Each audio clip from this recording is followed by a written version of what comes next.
This weekend, America's pastime is back to the diamonds, and it's left many in the country celebrating. So today, I want to bring forward the greatest crossovers between the sport of baseball and the organization of NASCAR. And there's plenty that both the organizations of the MLB and NASCAR have in common. Both are some of the first major sports to return to action after the COVID pandemic. NASCAR being the first and the MLB being one of the first to return. They also are the ones that both have either made some huge changes or are willing to make massive changes to the basics of their respective sports. But what many don't realize is that the individual teams, players, and drivers have actually quite a bit of overlap. This starts with the customary first pitch at games. This usually is performed by a famous person, politicians, or any other athletes from any other sports leagues, like, for instance, NASCAR. So when NASCAR comes to town, it's common to see drivers being a team's honorary guest for the day or night. One driver who is commonly throwing the first pitch is actually Austin Dillon. Dillon has thrown the first pitch for multiple teams such as the Chicago White Sox, the Washington Nationals, and the Arizona Diamondbacks. Along with Dillon, there's also other one-off appearances at different parks. 2003 champion Matt Kenseth threw the first pitch of the Philadelphia Phillies game back in 2016 that they were playing. It was the game the week before that year's Citizen Soldier 400 at Dover. Kyle Larson also threw the first pitch at the Boston Red Sox game back in 2015 and also at a Chicago White Sox game in 2018, the week before his historic slide job finish. Brad Keselowski threw out the first pitch for the Cincinnati Reds in June of 2013. The Reds being a team that actually threw a NASCAR-themed night. And Martin Truex Jr. also threw the first pitch for the Colorado Rockies, as he was a special guest for the team that day as well. But there is one team in the MLB that is king of having guests for baseball games: the Chicago Cubs. There have been more good and bad guest appearances with the Chicago Cubs than any other team can count. This is obviously including NASCAR. And let's start with the bad. Jeff Gordon in 2005 singing the 7th inning stretch, and just roll the footage and you'll see. It's great to be here at Wrigley Stadium. You guys ready to do this? A 1, a 2, a 3. Take me out to the ball game. Me out to the track. Find me something that's right. I don't care whatever.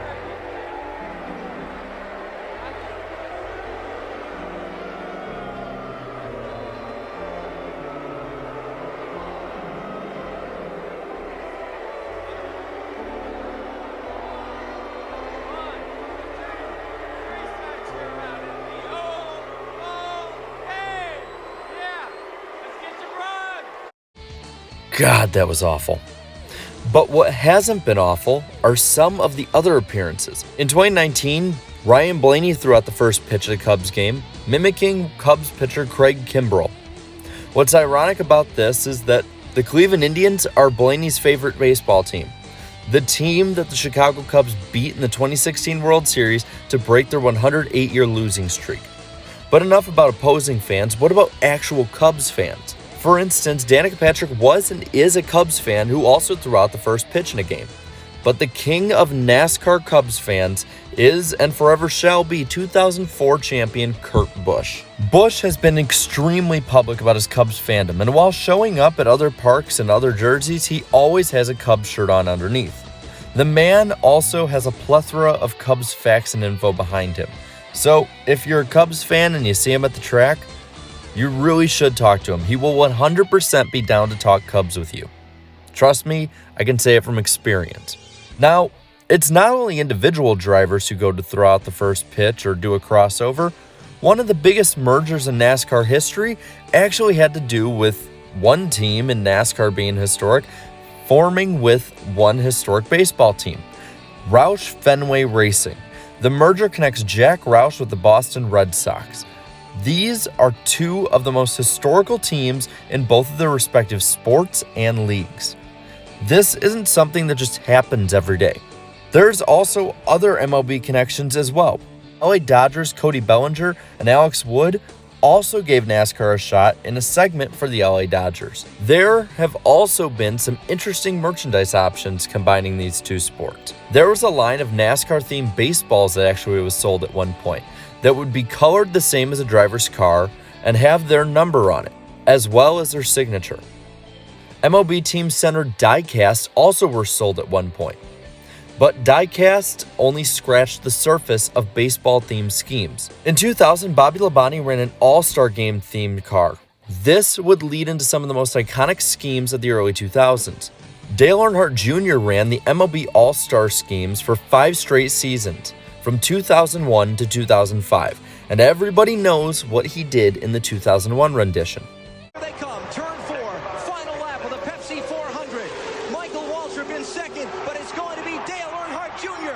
using lessons learned from his father to go from 6th to 1st and score the victory in the Pepsi 400. That's unbelievable. Yes! That man behind you did it for Yes! you. You guys celebrate. You love you, man. You did it. That was beautiful. Very, very nice. In 2002, he drove an All-Star Scheme again, as did he in 2003 and again in 2004. And for his final All-Star Scheme, Jr. left the tradition to end in style. Through 3 and 4, Dale Earnhardt Jr. has struggled all season, but today, the Great 8 goes back to victory lane. Earnhardt wins in Chicago.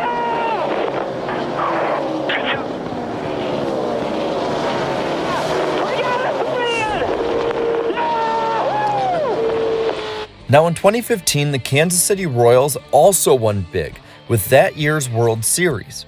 This was spotlighted in NASCAR by another superfan, Royals superfan Clint Boyer. Boyer had Royals everything on at this time. Hell, the only times I saw him at the 2015 Fall Martinsville race, he was decked out head to toe in KC everything. But believe it or not, this all leads back to Dale Earnhardt. Back in 1994, the MLB was on strike, meaning that many people in the industry had nothing to do and had a lot of time on their hands. So hunting was an option that Jody Davis had with his friend Dale Earnhardt. This led to future World Series winning Royals manager Ned Yost meeting and befriending the 6-time Winston Cup champion at the time. And the results, well, Ned Yost wears a tribute on his back. It is a reminder of a fallen friend who showed Yost the depth of the term competing. It is a tribute to Dale Earnhardt and the myriad life lessons he offered. I've met a lot of people in my career. I've met 4 presidents, I've met a lot of movie stars, a lot of country singers, world-class comedians, but I've never met anybody like Dale Earnhardt. He was the ultimate competitor. He was the intimidator, but his heart was as big as any room you could walk in. Yost met Earnhardt in the late 80s through Jody Davis, his teammate in the Mets organization and an old hunting buddy. Davis met Big E on a hunting trip years before and asked Yost once if he could bring a friend along on a hunt they had planned. Unbeknownst to Yost, it was Earnhardt. They became fast friends. It's great to hear about their relationship. Dad and Jody were extremely close, and I think Dad and Ned ended up becoming good friends as Jody and Dad were. He just really enjoyed that little circle. Those guys all had the same common interests. That was definitely a part of Dad's life that he really enjoyed, and he enjoyed those relationships. Those were his guys. Once you got to know Dale, he was an extremely special person. He had a different aura around him, a different spirit around him, but I just loved his competitiveness. I loved the way that, he went about his business with his focus and his intensity. The relationship deepened during the 1994 Major League Baseball strike. Suddenly, Yost had time on his hands. Ned Yost, during the 1994 season, spent the final 8 races of the year as a full-time crew member with Dale Earnhardt in the 3-car. So for the last 8 races, I was a rehydration engineer on Dale's race team. And it was the most special experience that I've ever had. I got to tell you, the first time that he handed the water in, I believe if you remember, he flipped it upside down and in Dale's lap. And Ned's like, I'm done now, I'm dead, man. Being around Earnhardt that season redefined commitment to excellence for Yost. Fierce competitor. And that's where him and Dale were so much alike. They were both very competitive. You could almost sense that there was some destiny for Ned Yost. And Ned said he thought he knew what being a competitor was, but what he saw happen with Dale Earnhardt down the stretch as Earnhardt was about to win his 7th championship taught him about what being a competitor really meant.